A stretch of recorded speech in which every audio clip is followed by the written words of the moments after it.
Hello and welcome to Unemployment. It's season 6 episode 4 of The Head Coach, and as you can see we haven't got a job somehow. I'm not quite sure how it's happened. I wasn't really expecting it. We normally get a little bit of a warning if we're going to get a sack in, but for the first time in this FM20 Head Coach series we have been sacked from a job. A little bit better than last year, took a bit longer. I think we'd had 3 by this point, hadn't we? But for now we've managed to get our first sacking of FM20 and Charlton Athletic have disposed of our services. So it just came after a game. We had a little bit of a poor run. And to be honest, we were in a similar position to the previous manager last year when we got the call after he got sacked. But I've got to be honest here, it was the abruptness that caught me. We had a quick meeting to say, what do you think we can do about our recent form? And to be honest, we dominated most games. We just weren't scoring goals. The likes of Delgado and Arezzo, not clinical in front of goal, and that's cost us along the way. But Charlton came to us. Normally you get the, can you get this many points in 5 games? I said all the right things about giving us a bit of time. But unfortunately they've just chosen to get rid of us. And Jason Yule's back in charge for the second time in 2 years there. So a quick dismantlement after getting to the playoffs last season, that brilliant run after the January window, but a difficult summer with the budget unspent and unfortunately a poor start to the season. And we are now an unemployed manager for just the second time in this series, the first time obviously being the start before our first job. It hasn't dented our reputation too much, but I'd be very surprised if we get a championship job after this. Probably a League One we'll have to step back to, or maybe even look abroad for the first time. So we're just going to apply for everything, go through the weeks. We'll take a look at our profile quickly before skipping ahead, but I'm interested to see what jobs we'll get. I won't bore you with all the interviews because I'd imagine we'll have loads and loads. There'll be some jobs where we can rule ourselves out, but there's a level where we feel we have to accept things, and that probably is the middle of League One at the moment. We've only got a 2-star reputation still. We've got a good licence though. We are moving up in the world, but a sacking never looks good on a CV. So I'm a little bit puzzled as to what's going to happen here, but we're going to skip ahead and see how we get on. But before we do that, I will quickly shake you through the last weeks at Charlton and also say a massive thank you for everyone who continues to follow the series. I know a number of people love a sacking in this one, so even if you're here to see me fail, I don't have a problem with it. Thank you for coming along. If you are enjoying the series and did like seeing the first sacking of it, please do put a thumbs up on the video. Of course we'll have plenty of news today, hopefully a new job as well. There could be plenty of action yet in this one. I have no idea where it will be, what level to expect, but we will go for everything and see what happens. We'll get a gauge very quickly of what we're going to get approached for, and hopefully we'll be able to land on our feet. But certainly an unexpected episode, thankfully not one we've had to do this year yet, and it does beg the question, would we stay at Scunthorpe United? But I guess for 10 times your wage, even the payout's going to be big enough here. We just managed to get ourselves a new contract, of course, so I'm not too disappointed by what's happening at the moment, and I'm sure one of those big name managers will take over. If you haven't already, would like to know who we join and how we get on at our new club in the next few days, please do subscribe to the channel for regular content. We also got a Dorking Wanderer save on the other days, the One Club series where we don't have to worry about all of this stuff. But we are going to go and have a look at our final weeks at Charlton, what led to the position we're in now. And we dropped to 14th place, the exact position we took over in a year ago. 21 points, just 2 off the top half, only 7 off the playoffs to be honest. And it was a 3-1 defeat away at Sheffield Wednesday that cost us, in a game we dominated yet again. So you were with me last time as we played Luton and QPR. So you were with me last time as we played Luton and Arsenal. 2 difficult games, particularly that cup tie, the way we lost it. If you haven't seen that yet, go back and check it out. But after that, only 2 wins in the Championship, 2 draws and a few defeats as well. A 2-1 defeat at QPR. Arezzo scored, but again, just so profligate in front of goal. We weren't taking chances, and that was followed by a 0-0 draw. A 2-1 defeat away from home against Reading. Again, the goal from midfield. None of the strikers performing. A 0-0 draw against Forest, before finally a 3-1 win against Wigan. It looked like the turning point. Arezzo with a brace, Benitez got a goal. Finally things looking up,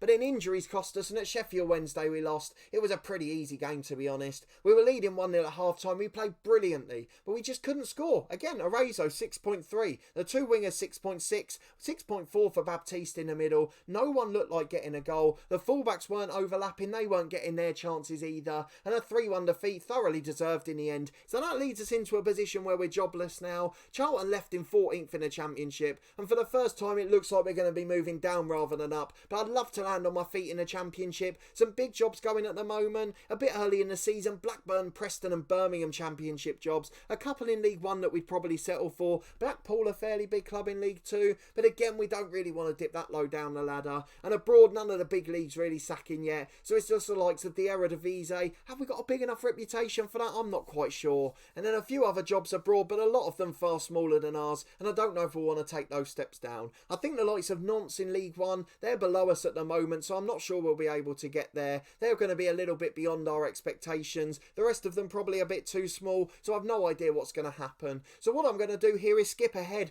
go through all the interviews, plough through all the offers, talk about the clubs that have tried to approach us, and be back when we have the first offer we're willing to accept. So the next time you'll see in a minute's time, we will have a job offer and a new club to join, but will we land on our feet with a championship job, or will we be forced back down the pyramid? Join me in a minute to find out. Let me know down in the comments what you think it'll be. I'm really intrigued to see. I have no idea how this is going to go. How much of a hit is this going to have on our reputation? But I guess we'll find out in a few seconds' time. So let's go and find ourselves another job. We are back 1 month and 5 days later. We have a job offer. I'm not going to show you it just yet. Firstly, we're going to go and have a look at how Charlton are getting on. Of course, that's an important thing at this stage of the season. They're up to 11th. They are improving gradually. The new manager, in fact, just as we had to be honest. They're playing Paul Curtis regularly. He's become their key player now. Barely got a look in for us. Maybe that was a mistake. But either way, it doesn't look like a great time for them. A very changed side to what we were using. Maybe they've had a cup game perhaps. No, it doesn't look like it. They've just won at Cardiff. They've been in decent form since. They've won 3 of their last 5 or 6. But either way, they've got a tough run of games coming up. And they've just been playing the bottom sides in the league, so what do you expect?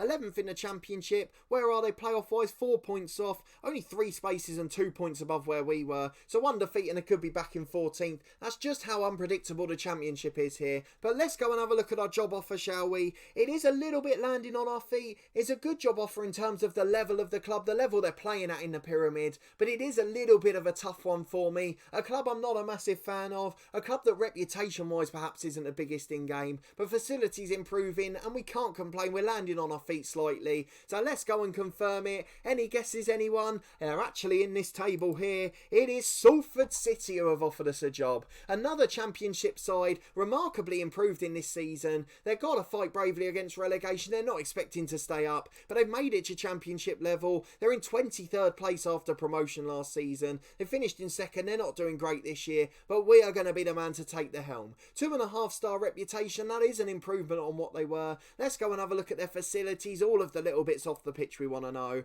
So they're playing at a 7,000 seater, the City Football Academy in Manchester, paying a little bit of rent, but that's not a disaster. It is improved slightly. Exceptional academy coaching, poor training facilities and youth facilities still, that's interesting to see. Fairly basic youth recruitment, but the junior coaching's incredible. They seem to be working on those kids. The club's owned by Manchester City. What's going on there? That's an interesting one. So perhaps they're saying it's the stadium that's owned by Manchester City. Maybe it's the fact that it's their academy. So is that the stadium that the ladies play at the moment for Manchester City, I think? So either way, a very good ground. Probably got good facilities there. And obviously we're probably sharing some junior facilities as a result. So it's not all working out badly. But a meteoric rise for the club, and it's continued over the last few years. Took them a few years to get out of League 2. But then to back-to-back promotions. 3rd in League 2, 2nd in League 1 to get here this year. And we've now got a very big job on our hands. So for 5 points from safety, as we saw, it's not beyond the realms we could keep them up, but I'd imagine they're going to be a very small fish at this level, very reminiscent to the Luton Town side in real life, and probably the one we managed in a beta save at the start of the FM20 cycle. Of course, 2 promotions in a row, you've got a lot of that squad from League 2, they're probably still going to be struggling to adapt to the level, and eventually it's just building the confidence and morale, and hoping you can get players in on a shoestring budget. So let's go back to the job offer itself. 10.5 grand a week, we've landed on our feet in that regard, a very small dip from the Charlton one, but we would have got a big payout there. 600 grand on the transfer budget, 115 grand a week on the wages. No idea what they're spending at the moment. We'll go and have a look at the finances when we join. We've got to keep the director of football. You know me, that's not a problem here. No saying transfers, contracts or staffing. He can go and do all of that from the get-go. And with just 3 weeks to go until the January window, I'm sure he'll be very busy when we get there. So we're going to fight bravely against relegation. If we stay up, we've then just got to remain in the championship. No expectations to go further up at this stage, so it does make things a little easier for us. But we've got to make the most of set pieces and work within the wage budget. So 2 pretty simple ones to meet for us. Club expectations okay, so let's start the negotiations. Can we get up to 11 grand perhaps? In fact, the contract's 2 years. That's not bad either. If we keep the club in the championship, we want a little bonus, and we'll go for the 25% promotion rise and the 25 relegation drop, so we don't lose as much money. For this occasion, it's actually a real possibility, just like it was at Halifax and Scunthorpe. Keeping an up will be crucial to us, so we're just going to go for the same. They've agreed the transfer bonus. They've also agreed if we keep them up, but they haven't agreed the wage terms, and that's going to be the only sticking point here. So let's just raise it by 250 this time. Will that work? Perhaps it does. So 10.75 grand a week, 25% wage rise and drop for promotion and relegation, and a 40 grand bonus if we keep them in the Championship. So let's accept that offer, and we'll be taking over at Salford City imminently. Here we go then, the cameras are flashing at Salford, we are in charge, Daniel Cody is the new manager, and we're going to be at our 5th club of the series, the first one that's a step down after a sacking, but we could keep them in the Championship and risk build our reputation, still finish the season in the same league we started, and to be honest, I never expected a Championship job, but we've had 5 good seasons, of course we can't complain about that sacking, so let's just go and get into it and have a look. 8-match winless run down in 23rd, 3 of the last 5 games they've lost as well, so we're not expecting miracles, we have got a small side. We're media predictions 24th, so I've no idea why the manager's not there actually. If he got sacked, I'm a little bit concerned. Chris Casper's the director of football, average stats across the board there. Richie Barker, the assistant, I recognise that name. He's a decent coach, again, not the worst in the world. But again, we've got to be a little bit more measured in this role. I really want to see how that manager went, but we'll go and have a look at that in a moment. So let's just move on and look at the squad. So the top scorer is Connor Chaplin, he's a centre forward. We've got a hot prospect at the club as well, and the squad looks pretty decent, but we'll go and meet them in detail. We're not going to learn too much from that screen. We've of course already agreed the expectations, and they haven't changed since we joined the club. We never promised to keep them up, so we should keep our job regardless, though of course that's easier said than done. People do like to break promises. But let's go and deal with the press conference and backroom staff. All of that we'll do off camera after this episode, and we've also got a youth intake preview immediately. There's another bit of excitement to come. So what a fantastic time to join the club. Lots of big news on and off the pitch, but we're going to meet the club, we're going to meet the squad, we're going to meet the staff, and of course we'll go and look at that youth intake preview too. So a big 10 minutes as we introduce ourselves to Salford. The next episode then of course will be our first game at the club. That's going to be a big one for us to try and get the new manager bounce. I'm not sure who it is. Should we go and have a look? The first game is at home to Burnley. They're up in 4th, so it's certainly not an easy one, and it looks a very tough run coming up actually. A lot of the top promotion sides coming up in the next month or so it might get harder before it gets easier. But first things first, let's go and look at that youth intake preview. It's right there in front of us. Anyone good? Not a great group of players. That's probably the most we need to know about that. If we go and have a look at the staff very quickly, overview of all. I want to find out if that manager got sacked as well, don't forget. We've looked at the director of football. They've still got Warren Joyce as the under-23 manager. He's a very good coach in this game. What about as the coaches at the club? There's no senior coaches. They must have left. Carlo Nash, the only one, the goalkeeping coach. He's very good, so we'll take him there. Chief Scout Glenn Botterill. Is he good? He's okay. Not the best in the world. Aaron Knight, a good scout. Chris Herbert, a poor scout. And then Dean Willicom's a poor scout as well. So we're relying on Knight for most of our players. Of course, we've got no say in transfers or contracts, so we're not going to see much in that regard. But hopefully the club will make the right decisions, and we'll be able to get a few good players in January. So let's go and have a look at the club info. I just want to see what's happened to the manager, really. He left the manager role. Was he sacked? He left on the 26th of November. No, he went and took the Preston job, so he didn't get sacked. That makes me feel a lot better about this role. So realistically, we're not going to lose our job regardless. He actually got a big job because he was performing above expectation. So this club must have the worst side on paper in the league, and we're going to have to perform miracles to keep them up.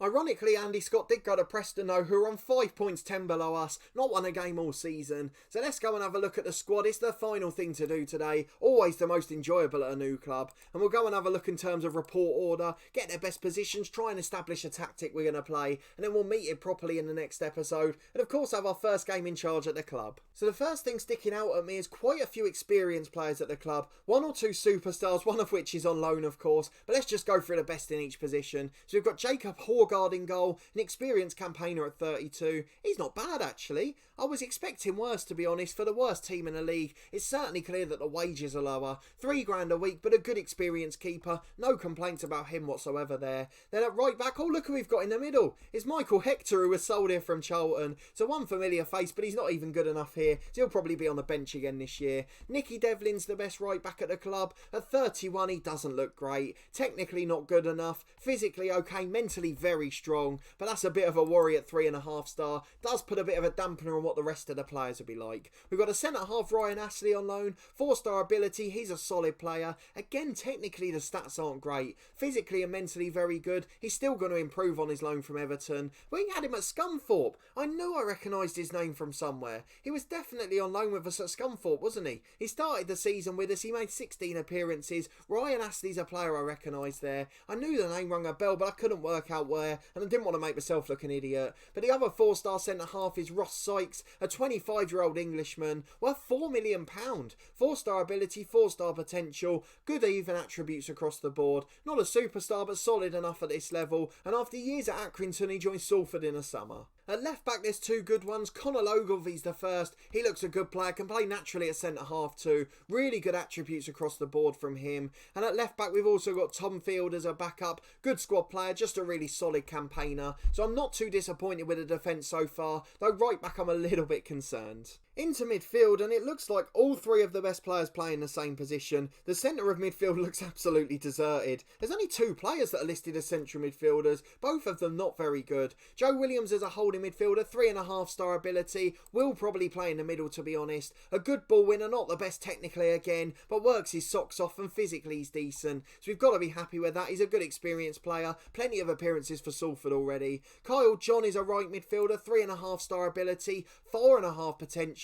And actually he can play right back too, so that might solve that. We'll take a look at that in more detail in the next episode. But off the ball very good, maybe a tricky winger. Again, technically there's just a deficit. They're League 1 and League 2 players technically. They've got the mentality of Championship players, but it looks like that technical step might be a bit too much, and I can see why they're favourites for relegation. To be honest, I'm just desperately hoping one of these wingers can play in the middle well, otherwise we're in real trouble here. We've got one central midfielder and the rest of it's deserted. Hopefully the under-23s will give us an answer, but it doesn't look likely at the moment. So another right winger that's 3.5 star is Nathan Teller, who's 25 years of age. What's he like? He can play in central midfield, not the best. Again, technically really poor. Mentally okay, physically electric quick, but not the best player for Championship level. Maybe a good impact sub, a good player off the bench up in attacking areas, gets in behind and causes trouble, but again not going to set the world alight at this level, and by no means a central midfielder at all. Now the big star is another right winger at 20 years of age on loan, 4.5-star ability Dave Kyle. Where is he? Again he can play right back, an attacking right wing as well, physically excellent, mentally very strong, technically poor again. He's a good passer of the ball but not much else, a good winger. I'm sure he'll do a job on loan from Arsenal, but not the player we were looking for there, and that actually says promising fullback, so one of them will have to play right back for now, particularly with Nicky Devlin's little injury. We're going to have to get one of those performing well.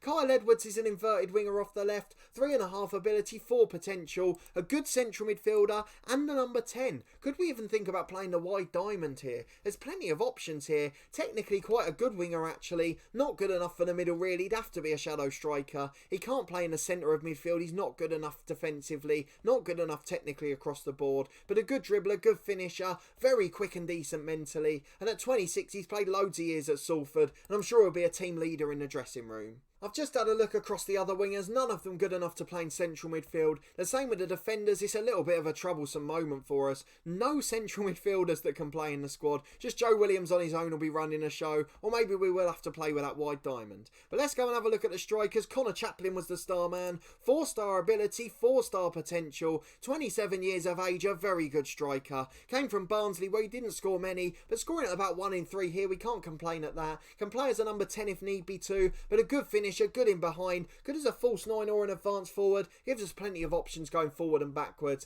but a really good player. I'm looking forward to working with him. I think he could be a hidden rough gem there. Two more strikers with 3.5-star ability. The first is Zach Brown at 22 years of age. He's very good. I tell you what, we found a player here. Good player, he's going to be starting for us. Maybe we can drop in the other striker then, but a good advanced forward, maybe alongside a false 9. Maybe that diamond will have to work till January. He looks a good player across the board. I've got a feeling he's going to be very special. And then finally the other one is Josh Thomas, another lone player at 22, 3.5 ability, 4-star potential, not quite as good but a hard worker, a pressing forward who can do a job for us. Again on loan from Everton, not as good technically, but I'm sure he'll be able to help us off the bench. Overall though, there's no getting away from it, is there? There is a gaping hole in the middle of this team. No central midfield by Joe Williams. It's a real area of concern for the next 3 weeks. Is there anyone in this development squad? Who's this player? Orlando Charlesworth. 2.5 ability, 5-star potential midfielder. Please be a centre mid. He is. I tell you what, he's better than the rest.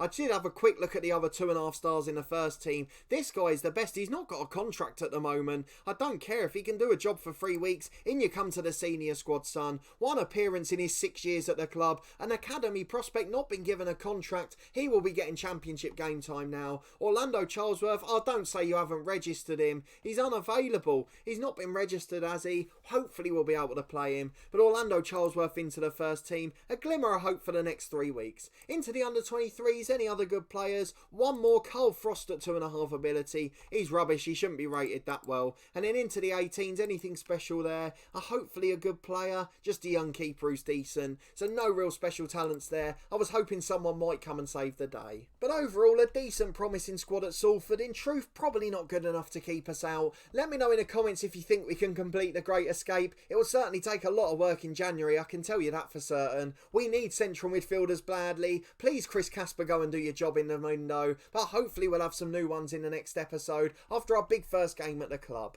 But to be fair, after that disappointing sacking and starting the episode with shock unemployment, it really is a big landing on our feet job here. To be in the championship is a real surprise. You can technically say we failed in our first championship job. Maybe they just looked at us getting them into the playoffs. Maybe they looked at that big end of season push and thought we could produce a miracle coming in mid-season. We've got 6 or 7 horrific games to start our spell here, so I'm hoping we'll be able to produce something special, but I'm not getting too excited just yet. But if you did enjoy that episode, seeing the sacking, unemployment and a new job landing on our feet in the championship, please do put a thumbs up on the video. Certainly one of the more dramatic episodes we'll see, and we'll be back in the next episode for our first game at Salford too, and then we'll have all the action from the tales from the January window. I'm sure there'll be plenty coming up in that one. Hopefully we'll be able to keep our job here, and we haven't got the pressure of knowing we have to stay up. If we get relegated, we'll keep our job. The other manager only chose to leave of his own accord. He wasn't sacked despite being 23rd, so we know there's no real pressure in that regard, and I'm hoping we'll get time to build a good club here. But if we do go down and start failing in League One,